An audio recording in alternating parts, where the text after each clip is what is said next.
یہ چینل بات کرتا ہے اٹھا کے منہ بشاہوں سے، جہاں کو باخبر کرتا ہے یہ مفلس کی آہوں سے۔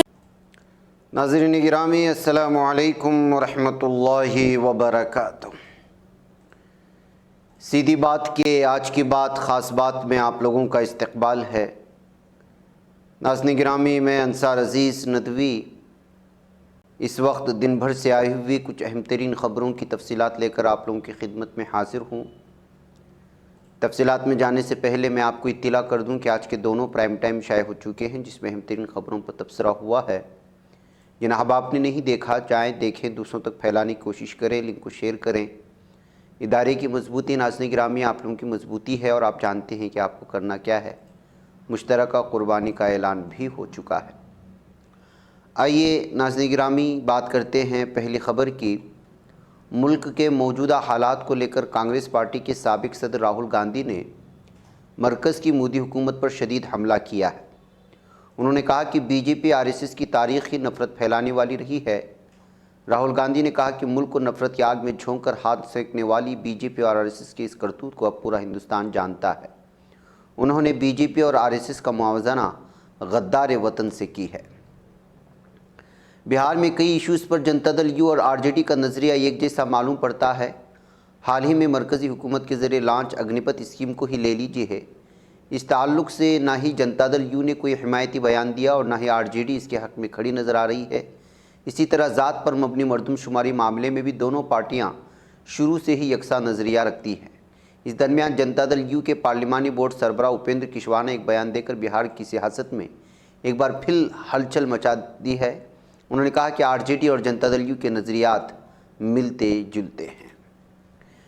ناظرین گرامی، مرکزی وزیر انوپریا پٹیل لکھنؤ کی اندرا گاندھی فاؤنڈیشن میں اپنے والد سونے لال پٹیل کے یوم پیدائش پر ایک تقریب منعقد کر رہی، لیکن ان کی بہن اور سماجوادی پارٹی رکن اسمبلی پلوی پٹیل کو اس کی اجازت نہیں ملی ہے۔ دراصل وہ بھی اپنے والد کی جینتی پر ایک تقریب منعقد کرنا چاہتی تھیں اور اس کے لیے کئی مقامات پر درخواست بھی دی گئی، لیکن ان کی درخواست کسی نہ کسی وجہ سے نامنظور ہو گئی ہے۔ اس سے ناراض ہو کر پلوی پٹیل ان کی ماں کرشنا پٹیل اندرا گاندھی فاؤنڈیشن جانے لگیں، لیکن انہیں پولیس نے حراست میں لے لیا ہے۔ میڈیا ذرائع سے موصول ہو رہی خبروں کے مطابق پلوی پٹیل اور کرشنا پٹیل کے ساتھ ساتھ S B S P Suheldev Bharatiya Samajwadi party سربراہ اوم پرکاش راجبھر کو بھی حراست میں لے لیا گیا تھا۔ ناظرین، کانگریس جنرل سیکریٹری جے رام رمیش نے بی جے پی صدر جے پی نڈا کو خط لکھ کر سوشل میڈیا پر فرضی خبریں پوسٹ کرنے والے بی جے پی لیڈران سے معافی مانگنے کو کہا ہے۔ انہوں نے کہا ہے کہ اگر فرضی خبریں پوسٹ کرنے والے بی جے پی لیڈران نے معافی نہیں مانگی تو قانونی کارروائی کی جائے گی۔ ناظرین گرامی، آپ کو معلوم ہونا چاہیے کہ کل سے راہل گاندھی سے متعلق ایک ویڈیو جو فیک ہے اس کو شیئر کرنے کی کوشش کی گئی تھی، اور بہت سارے میڈیا گھرانوں نے بھی اس کو خبر کے طور پر پیش کیا تھا، اور زی نیوز نے اس پر معافی بھی مانگی ہے۔ ناظرین، کورونا وبا نے پوری دنیا کو پریشان کر کے رکھ دیا۔ حالانکہ اب کورونا کے معاملے کئی ممالک میں بے قابو نظر نہیں آ رہے، لیکن رہ کر معاملے بڑھتے گھٹتے رہتے ہیں، اور کئی ممالک پہ تو پابندیاں ہٹائے جانے کے بعد پھر سے پابندیاں لگائی بھی گئی ہیں۔ اس درمیان شمالی کوریا نے کورونا کے تعلق سے ایک حیرت انگیز بیان دیا ہے۔ شمالی کوریا کی آفیشیل نیوز ایجنسی KCNA کا کہنا ہے کہ شمالی کوریا میں وائرس مسافروں کے ذریعے نہیں لایا گیا، بلکہ ایلین جیسی چیزوں سے ہوا کے ذریعے ملک میں پھیلایا گیا ہے۔ حال ہی میں KCNA نے ایمرجنسی ہدایات کو نشر کیا۔ ان ہدایات میں شمالی کوریا کے وبائی روک تھام مرکز نے افسران سے کہا ہے کہ بارڈر سے ملحق علاقوں میں ہوا کے ذریعے آنے والی چیزیں یعنی غباروں، ایلین جیسی چیزوں سے احتیاط کے ساتھ نمٹیں۔ شمالی کوریا فی الحال کووڈ-19 سے پریشان ہے، اور یہ بیان دے کر صاف طور پر کم جون ان نے اس کے لیے قصوروار پڑوسیوں کو ٹھہرانے کی کوشش کی ہے۔ ناظرین، ہندوستان میں بڑھتی ہوئی مہنگائی سے عوام پریشان ہے۔ اس مہنگائی کی وجہ سے کچھ بی جے پی لیڈران اکثر اپنی ہی حکومت کے خلاف بولتے ہوئے نظر آ جاتے ہیں۔ بی جے پی رکن پارلیمنٹ ورون گاندھی ایسی لیڈروں میں شمار کیے جاتے ہیں۔ وہ اکثر مرکز کی مودی حکومت کی غلط پالیسیوں کے خلاف آواز اٹھاتے رہے ہیں۔ ایک بار پھر انہوں نے مہنگائی کو لے کر بی جے پی حکومت کو تنقید کا نشانہ بنایا ہے۔ اس مرتبہ انہوں نے بڑھتی مہنگائی کے درمیان ضروری دوائیوں کی قیمتیں بڑھنے پر مایوسی کا اظہار کیا ہے۔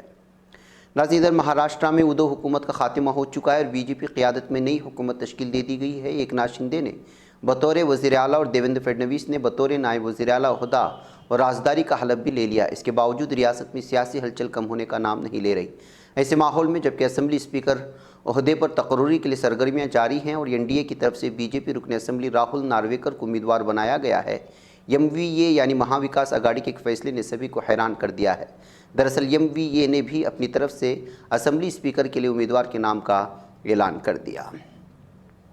ناظرین، ادھر کانگریس نے کہا ہے کہ ادے پور کے بے رحمانہ قتل کیس میں بھارتیہ جنتا پارٹی کے 2 لیڈروں کے روابط کا انکشاف ہوا ہے، اس لیے پارٹی کی اعلیٰ قیادت کو وضاحت کرنی چاہیے۔ کانگریس کے ترجمان پون کھیڑا نے ہفتے کو یہاں پارٹی ہیڈ کوارٹر میں ایک پریس کانفرنس میں کہا کہ ادے پور میں پیش آئے ہولناک واقعے کے تناظر میں ایک میڈیا گروپ نے انتہائی سنسنی خیز انکشاف کرتے ہوئے کہا ہے کہ کنہیا لال کے قتل کا اہم ملزم ریاض اتاری کے تعلقات بی جے پی لیڈر ارشاد چین والا اور محمد طاہر سے ہیں۔ ان کے تعلقات کی تصویریں اس وقت جگ ظاہر ہیں۔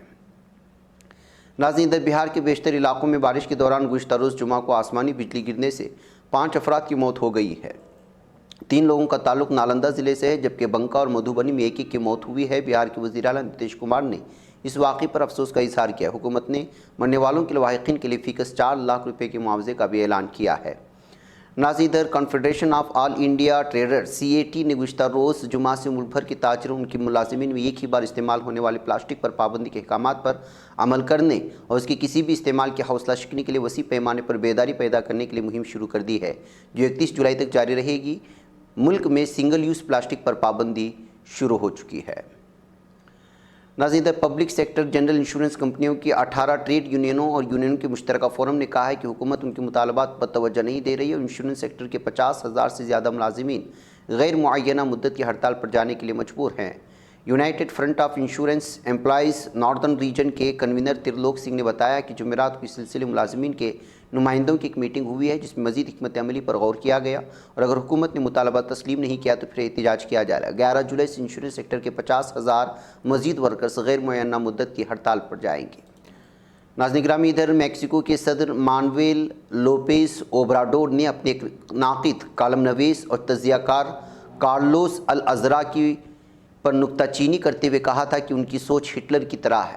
صدر اوبراڈور نے بدھ کے روز تبصرہ اس وقت کیا تھا جب حکومت کی جانب سے معمول کے ایک پریس کانفرنس کے دوران ایک ایسی ویڈیو دکھائی گئی جس میں الازرا کو ملک کے اپوزیشن سیاستدانوں کے ساتھ تبادلہ خیال کرتے ہوئے دیکھا اور یہ کہتے ہوئے سنا بھی جا سکتا تھا کہ میکسیکو وینزویلا کے مہاجرین کو ایک نئے ہوائی اڈے پر کسی بھی طرح کی سفری دستاویزات کے بغیر ہی آنے کی اجازت دے رہا ہے۔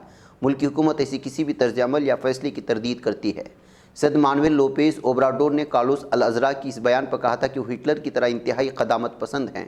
میکسیکو کی یہودی برادری نے اپنے ایک بیان میں صدر اوبراڈور کی اس تبصرے کو مسترد کرتے ہوئے کہا کہ کسی کے لیے بھی ہٹلر کی طرح کی اصطلاح کا استعمال قابل قبول نہیں ہے۔ ناظرین، ادھر بی جے پی کی قومی ایگزیکٹو کمیٹی کی میٹنگ میں شرکت کرنے کے لیے وزیر اعظم نریندر مودی ہفتے کو حیدرآباد پہنچ گئے تھے۔ 2 روزہ میٹنگ کا آغاز آج سے ہو رہا ہے اور دونوں دن ہی وزیر اعظم مودی حیدرآباد میں رہیں گے۔ ایگزیکٹو کی میٹنگ کے بعد وزیر اعظم مودی اتوار کو ایک عظیم ریلی سے بھی خطاب کریں گے۔ حیدرآباد پہنچنے کی جانکاری وزیر اعظم نے مودی نے ٹویٹ کر کے دی تھی۔ انہوں نے ٹویٹ کر کے بتایا کہ بی جے پی کی قومی ایگزیکٹو کی میٹنگ میں شرکت کے لیے حیدرآباد پہنچ گئے۔ اس میٹنگ کے دوران پارٹی کو مزید مضبوط بنانے کے لیے اہم امور پر تبادلہ خیال کیا جائے گا، لیکن اس درمیان میں پروٹوکول کے مطابق تلنگانہ کے وزیر اعلیٰ وزیر اعظم مودی کا استقبال کرنے کے لیے ایئرپورٹ نہیں پہنچے تو ان پر تنقید کی جانے لگی۔ ناظرین گرامی، پاکستان نے جمعہ کے روز تصدیق کی کہ اس کی جیلوں میں 682 ہندوستانی قیدی زیر حراست ہیں، جیسا کہ اسلام آباد اور نئی دہلی نے اپنی تحویل میں موجود قیدیوں ماہی گیروں کی فہرست کا تبادلہ کیا، جو دونوں پڑوسیوں کے درمیان 2008 کے قونصلر رسائی کے معاہدے کی دفعات کے تحت معمول کی بات ہے۔ ان قیدیوں کا تبادلہ سال میں 2 بار 1 جنوری اور 1 جولائی کو ہوتا ہے۔ پاکستان کی دفتر خارجہ نے ایک بیان میں کہا کہ پاکستان یہاں ہندوستانی ہائی کمیشن کے ساتھ ملک میں زیر حراست 682 ہندوستانی قیدیوں کی فہرست شیئر کی ہے، جن میں 49 شہری اور 633 ماہی گیر شامل ہیں۔ اسی طرح ہندوستانی فریق نئی دہلی میں پاکستانی ہائی کمیشن کے ساتھ تبادلہ کیا کہ ہندوستان میں 461 پاکستانی قیدیوں کی فہرست بھی شیئر کی ہے، جن میں 345 شہری اور 116 ماہی گیر شامل ہیں۔ ناظرین، ادھر اسپائس جیٹ کی پرواز 2962 EST دہلی سے جبل پور آ رہی تھی، جو 5000 فٹ کی بلندی پر پرواز کر رہی تھی۔ ہفتے کے روز اچانک ٹیکنیکی خرابی کا سامنا کرنا پڑا، اسے دہلی میں ہنگامی لینڈنگ کرنا پڑی۔ فلائٹ سے جاری ہونے والی ویڈیو میں دیکھا جا سکتا ہے کہ کیبن میں دھواں بھر گیا اور مسافر خوفزدہ ہو گئے ہیں۔ جبل پور کے ایک مسافر نے نیوز 18 کو اس خوفناک منظر کی آپ بیتی سنائی ہے۔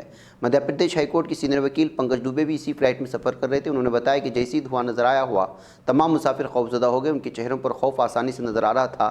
سب کے ذہنوں میں سوال تھا کہ آگے کیا ہوگا۔